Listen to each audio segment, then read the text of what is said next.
Welcome back to this holiday edition of the Racing Insiders, the only place in broadcasting where you're going to get sports car content every week. I'm Bill Wood in Los Angeles, Peter Keene is in Cocoa Beach, Florida, and Jeff Lepper is in Folsom, California.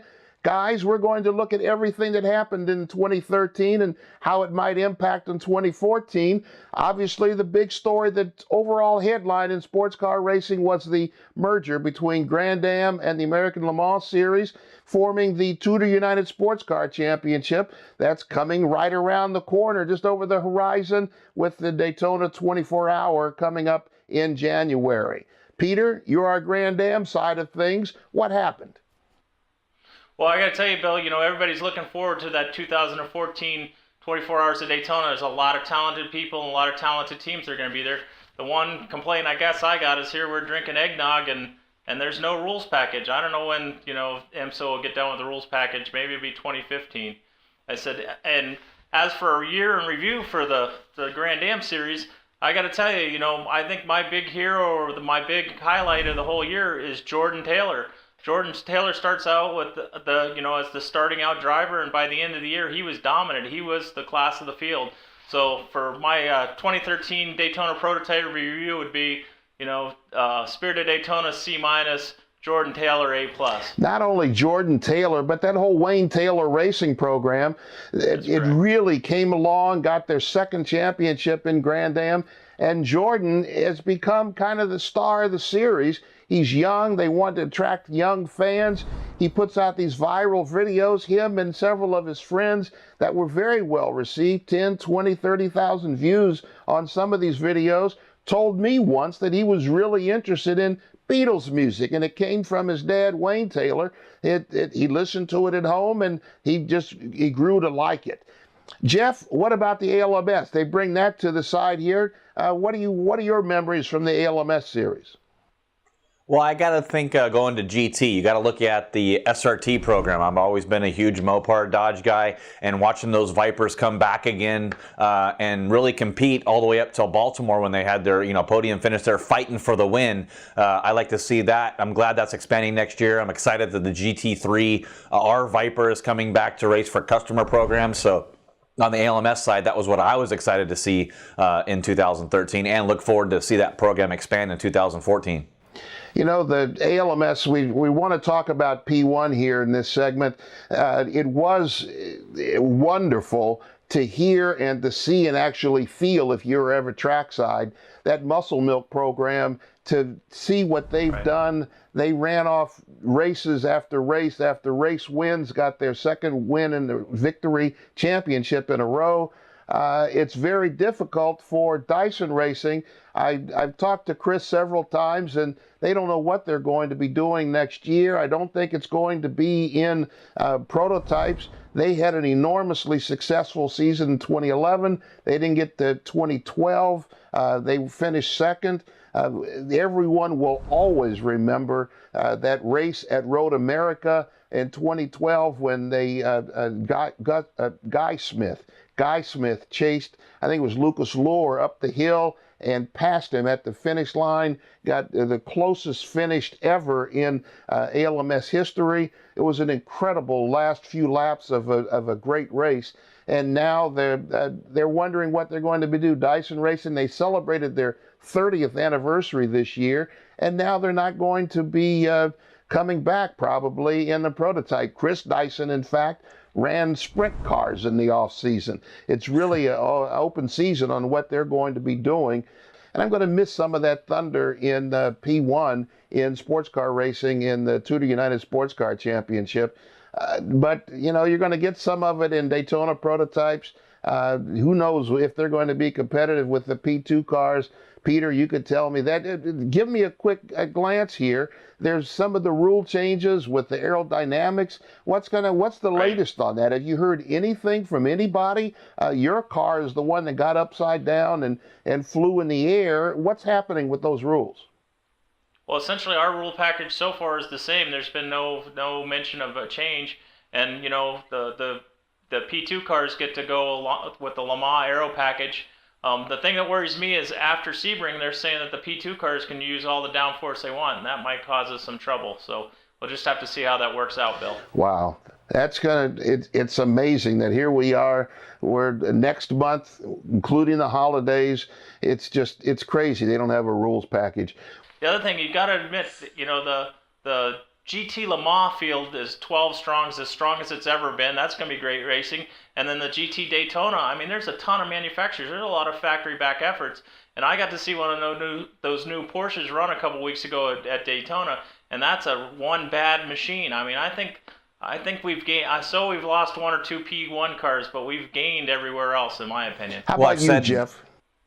I said on the last show that I'm really glad now with the merger and Pro World Challenge, we'll talk about a little bit later, that we have a sports car sprint format in America, and now we have a sports car endurance series in America. So there is just two series, one sprint, one's endurance, and I think that's going to be great for the sports car fan base. Let's go to Global Rallycross, a series that started off really with some question marks. It started off in Brazil, and they went to Germany and to Madrid, Spain. It was a crash fest. In most of these events, the two-time defending champion, Tanner Faust, didn't even get to turn 2 until the third round of the series. He got blown up in turn 1 each time, but they managed it kind of came to a head in Charlotte. Guys, you remember that event in Charlotte where it was terrible. It was the worst show of rallycross, frankly, I've ever seen. Jeff, what'd you think about it? Yeah, it really was. It seems like all year long, it was the race to the first corner. Whoever made it through that first corner was your winner. And if that was heat race after heat race, main event after main event, whoever made it through the first corner first, that was your winner. It really turned a lot of people off, and I think GRC knew they had to do something, and they did do something at Vegas. I was at that event in Vegas, the first Global Rallycross event I actually got a chance to go to and see live. Purpose-built track, great facility, great race. Ken Block finally got a breakthrough win. It was just perfect for Global Rallycross and exactly what they needed going into the offseason. Peter, you were a fan. You mentioned a couple times in the show this year how much you liked it. What'd you think of the Global Rallycross season? Honestly, Bill, after round 2, if you were a team owner, you need to send your boy to the Supercross school and figure out how to leave the gate and get through turn 1 without it being in a crash. I mean, they seem to be able to get 30 motorcycles at a Supercross through turn 1. You just need a little bit of talent there. The other thing, if there was nowhere, anytime I was in a bar somewhere and they had Rallycross on, it would stop the bar. People would come up with me, no, I'm in motorsports, and they're like, what is that? We could watch that. So, I mean, there's success there. It just, needs to be polished a little bit. Another one of the big headlines in the Global Rallycross was they announced at Las Vegas that they were going to have Red Bull come on board and be the title sponsor of the series. That's huge. Everywhere Red Bull goes, media follows, video. There's a good presentation at the events. In fact, GRC, they went to Brazil and Germany and Spain. They're not going to do that this next year in 2014. They've moved the X Games from Los Angeles to Austin. A lot of changes in Global Rallycross, but it's going to be, I think, a good series if they could keep the television together, and that's going to happen with Red Bull. Red Bull has the money to even buy their way onto television if that becomes necessary. Let's go to stage rallying real quick. Ken Block made a huge run against David Higgins trying to hold off. It came down to the final round, and they were going neck and neck. They were actually tied on a couple of stages.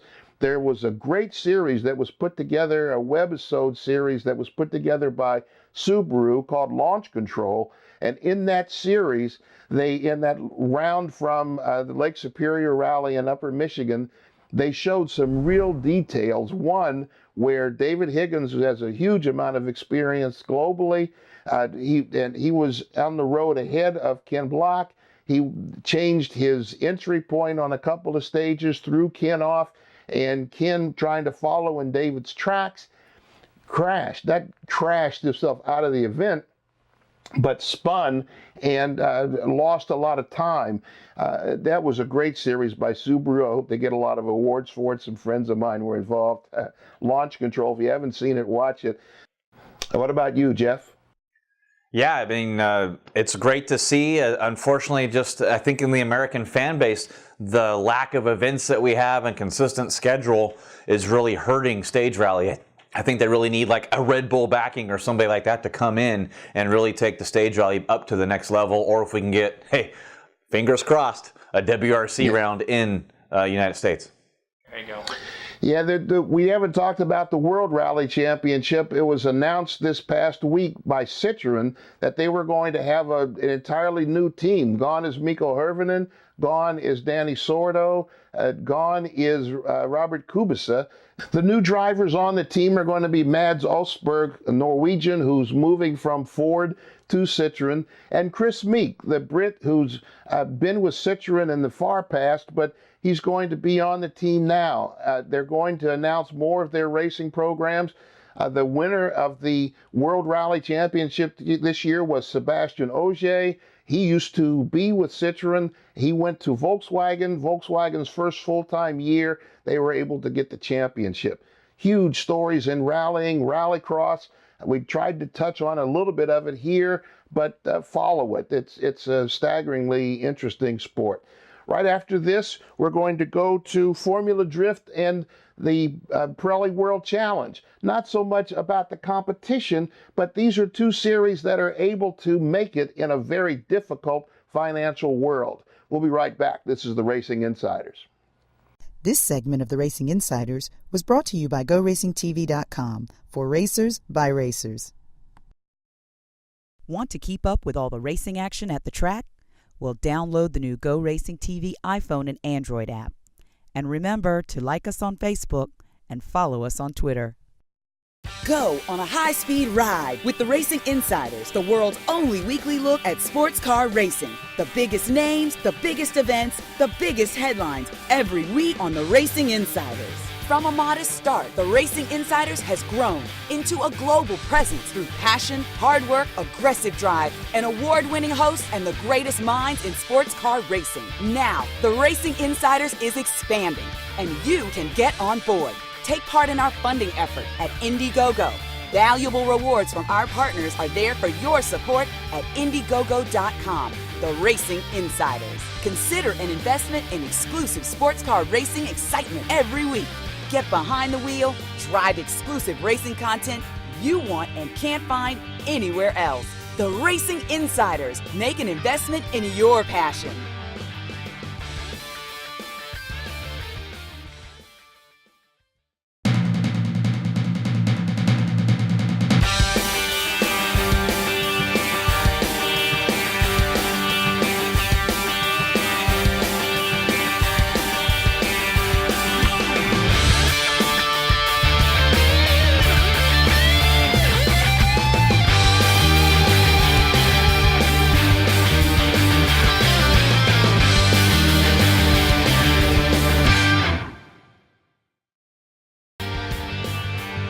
Welcome back to the Racing Insiders, our year-end holiday look at 2013 and the racing that's going to have an impact on 2014. Let's look right now at the Pirelli World Challenge and Formula Drift, two very well-run, tight-knit organizations who have been able, frankly, in the middle of a worldwide recession, to build important brands. Jeff, you're part of the Pirelli World Challenge. How'd that happen? I think a lot of that, Bill, goes to our 25th anniversary in 2014 coming up. A lot of consistency within the series. This will be Jeff Carter from our competition department, his third year in 2014. We've had a set number of rules. We've had the same schedule for the last couple of years. We announced our schedule finalized at the SEMA show, so it's way early. Our rules are finalized, our classes are finalized. I mean, I think it's that whole consistent that people know where they can go. All but 2 events this year are run on IndyCar weekends. It makes it very, very lucrative for a lot of teams to come run with Pirelli World Challenge. I think it's interesting that the Pirelli World Challenge used to be a place where guys could kind of pass through to going somewhere else, but now it's very much a destination series, and people are coming from other programs, especially guys that maybe got washed out of the United Sports Car Championship. They're really looking at Pirelli World Challenge as a place to go run. Don't you think so, Peter? Yeah, no, I agree with you. I gotta, agree with Jeff. This is now the sprint race mecca. If you're gonna be in sprint race, in sports cars, you got to be with World Challenge, and there's just a couple of things I need to know. I've heard a rumor that Volvo has pulled the plug on the Capex deal. So what happens in the future? Does Capex stay with Volvo, or do they go to someplace else? I mean, I think their roots were in Vipers at one time. So I think it's going to be just a really, really strong year for Pirelli World Challenge in 2014. Let's go to Formula Drift, another series that when it started 10 years ago, they had their 10th anniversary this year. It was very much secondary on the United States stage and certainly globally. But now it's become the face of drifting worldwide. Right. They announced a ladder series to allow guys to come up and be a part of the big show, to learn how to be a part of the big show. They announced that here on the Racing Insiders. They announced it at SEMA. We had Jim Lau here making that word known to everyone. And they also announced a world championship. A few years ago, Red Bull had a world championship event, but now Formula Drift has gotten so strong that they are able to combine some European, some Middle East maybe, and certainly their Asian championship, and combine all those points with the U.S. and to make a true world champion drifter. Jeff, you've been in drifting before. You think all of that is certainly Formula Drift is an important part of the racing landscape here in the United States? Yeah, I believe it really is. I mean, it got to be to a point after about 5, 6, 7 years, you would find yourself the best rear-wheel drive car you could find, throw an LS3 inside of it, put out 1,000 horsepower, make a drift car. It was really cool with Mike Esta winning this year. That's a 6-cylinder in that car. We're seeing a lot more of the 6-cylinders coming back again, some 4-cylinder turbos coming back again. Not necessarily the big monster V8s anymore, and I like to see that. And it's also starting to align with what the Japanese drifting do on their show and what the European drifting does with their show, and sort of making that whole global connection. And I really see that helping Formula Drift grow, not only in the United States, but worldwide. So two important series, Pirelli World Challenge and Formula Drift, good business decisions, well-managed programs. They've turned into important brands here on the racing stage, especially into 2014. We want to look at DTM and V8 supercars. The DTM in particular, it's been talked about quite a bit here in the United States. They want to have a series here. I don't think it's going to happen. They wanted to have it by certainly 14 or 15. Now they're talking about 15 or 16. The champion this year, Mike Rockenfeller, and the American, Joey Hand. Rockenfeller with Audi, Joey Hand with BMW.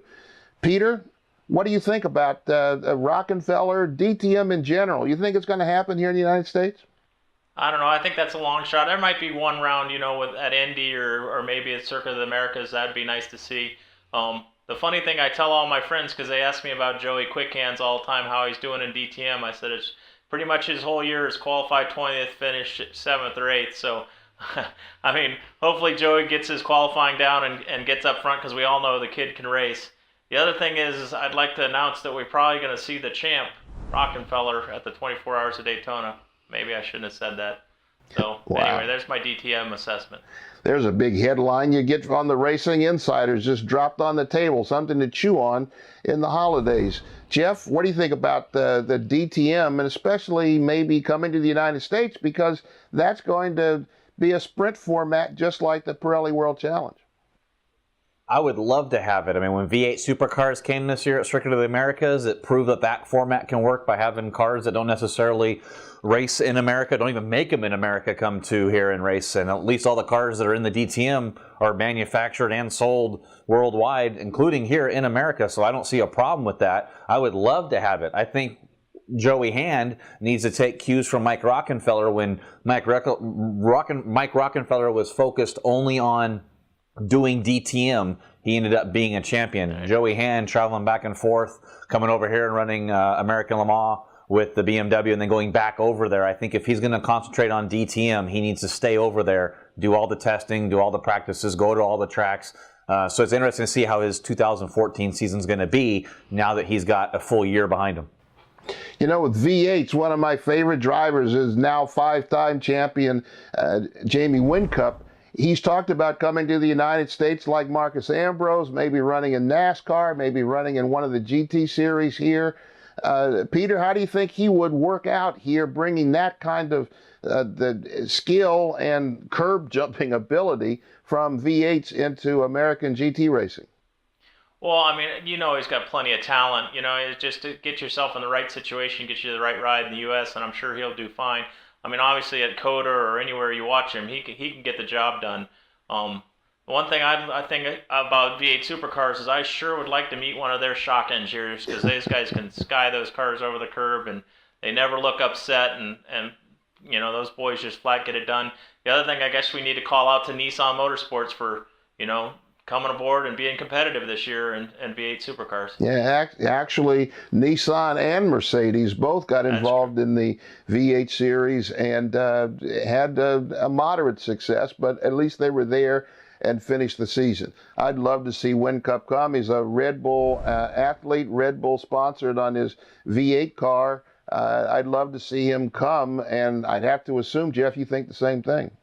Oh, absolutely. I would love to see him come over here and do some more races other than V8 supercars. I mean, you got to love a series when they come to America. Circuit of the Americas, as great as that track is. I was there with Pirelli World Challenge. We were racing side by side with the V8 supercars. They had to actually make the curbs bigger because they weren't getting enough air, like you said, Peter, around the track. I think that would be a great thing, and I'm looking forward to seeing what Volvo does in V8 supercars in 2014 as well.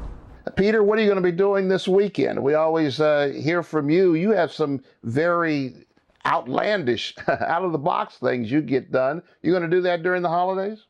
Well, I got to tell you, during the Christmas break, usually people are, resting or enjoying family. Down here in Florida, we're working, double time on race cars. I have my own car getting ready for the SCCA Nationals at Sebring and Palm Beach. Spirit of Daytona is getting everything ready for the Roar, and then I'm also helping Irish Mike with 3 Hyundai Genesises that are going to be in the ST class and Continental Challenge. So we're building cars. We're down here working double shifts to try and get stuff ready for that first weekend in January. Genesis is that Genesis or genocide? I guess it could be genocide. There you go. There you go. Jeff, how about you? Well, I'll tell you what, living in Northern California, I think I'm going to use the holiday break to do some maintenance on the boat and take it out of the water and put it away for the winter, which is about a month here in Northern California. So looking forward to doing that and spending some time with my new wife for our first Christmas together. Yeah, around the country, when you get 20 below weather and 6 feet of snow, nobody wants to hear about our rainy season for a couple of days here in California, Jeff. That's the Racing Insiders. We'll have one more show this year, best stuff. We got some great interviews that we're going to reprise, things that you've loved to see and want to see again. We'll have those next week before the year is over. Want to invite you back. Until then, take care of each other and respect each other. I'm Bill Wood for Peter Keene and Jeff Lepper. Take care of each other. Peace.